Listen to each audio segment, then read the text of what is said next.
So dad, nagpost si Barbie Fortesa sa kanyang social media na tila kinagulat ng mga netizen ngayong bagong taon kasi tila nag-goodbye na siya sa kanyang long-time boyfriend na si Jack Roberto for 7 years. Nag-post siya na don't cry because it's over but smile because it happened. Sinabi rin niya dito, may you find the love that you deserve. In the impression of most netizens, akala nila parang nakikipaghiwalay na si Barbie Fortesa sa kanyang long-time boyfriend. At syempre maraming mga haka-haka dito na tila nahumaling na siya o nahulog na siya. Siguro sa kanyang ka-love team na isa pang artista na si David Licao ko na madalas niyang ka-love team o ka-pairing sa iba't ibang mga serye. Titig ni Jack o titig ni David? Ah, my God. I think we shouldn't compare, Tito Boy. Yakap ni Jack o yakap ni David?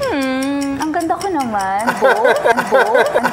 Ngayon naman, Dad, ano yung mga lessons to learn sa mga gintong hiwalayan? Bakit ba ang babae ang unang nakikipaghiwalay? Kasi ang babae naman, kadalasan, parang plancha na sinasabi nila, no? Mas matagal uminit at mas matagal lumamig. Pag tinignan natin, ang lalaki, sabi nga nila, parang switch ng ilaw yan eh. Ang lalaki, kadalasan, pag humihiwalay yan sa babae, madalas, dahil meron siyang ibang gustong babae. Ganun yun, no? Kadalasan yun. Kasi hindi naman normally makikipaghiwalay yung lalaki sa isang babae kung wala siya ibang napupuso ang babae. Normal yun sa mga lalaki. Minsan, hindi niya nagusto yung ugali ng babae, pero mas madalang yun. Pangalawa, sa mga babae naman, hindi lang kasi kadalasan na merong ibang lalaki siya nagugustuhan o may natitipuhan siya ibang lalaki, pero siguro minsan mga babae kasi parang plancha, no? Kumbaga, umabot na yung sukdulan siguro na parang na-realize niya na hindi sila magkasundo dahil iba yung kanilang karakteristik, iba yung kanilang traits, no? At posible rin naman na meron na rin silang parang nagugustuhan na iba. Those are the possibilities, no? And unlike a man, normally, pagka humihiwalay yan, meron na siyang ibang napupuso ang babae kadalasan. O doon naman sa kabila, sa babae naman, matagal kasi ang magdesisyon ng babae. Pero pag umabot siya doon sa desisyon na yun na gusto niya makipaghiwalay, more or less final na yun, no? So 95% of the time, finality na yun. Sabihin talagang mahirap mo nang baguhin yung isip niya kasi talagang nakapagdesisyon siya. Umabot sa ganung sukdulan. Ibig sabihin, matagal niya pinoproseso yung kanyang pag-iisip at kanyang damdamin bago siya magdesisyon ng ganon. At ano yung dahilan? Yun ang sinasabi natin, pwedeng na-realize niya na talagang hindi sila magkasundo o siguro mayroong mga kakulangan sa relasyon na hindi mapunuan ng lalaki, na hindi naman niya masabing diretso dahil ayaw din niya masaktan yung lalaki. Or pangalawa nga, maaari din naman nahuhumaling na siya sa iba o nahuhulog na yung kalooban niya at na-realize niya na mas mabuti pang tapusin na lamang habang maaga para hindi sila magkasakitan. Yan ang mga kadalasang relasyon. Pero at the end of the day, siguro ang masasabi natin is kung dumating kayo sa ganung panahon o ganung pagkakataon, mas mabuti na rin siguro maghiwalay kayo na maayos, na magkaibigan. Kung habang mas maaga, mas maganda dahil para kung nagpakasal kayo tapos kayo maghihiwalay, may mga anak na kayo, mas mahirap yon. Ang isa pa nakikita ko dito kasi yung frequency and yung proximity, no? Usually mga babae, meron silang frequency and proximity sa opposite sex. Siyempre nagkaka-developan, hindi ba, Dad? Correct yun, tama yun, no? Kasi normal naman yan, no? Pag madalas mo kasama yung isang tao, nagkakaroon kayo ng understanding, deeper understanding, relationship, no? So, yung relationship niya, minsan na uuwi yan sa attraction, no? Kasi ang babae,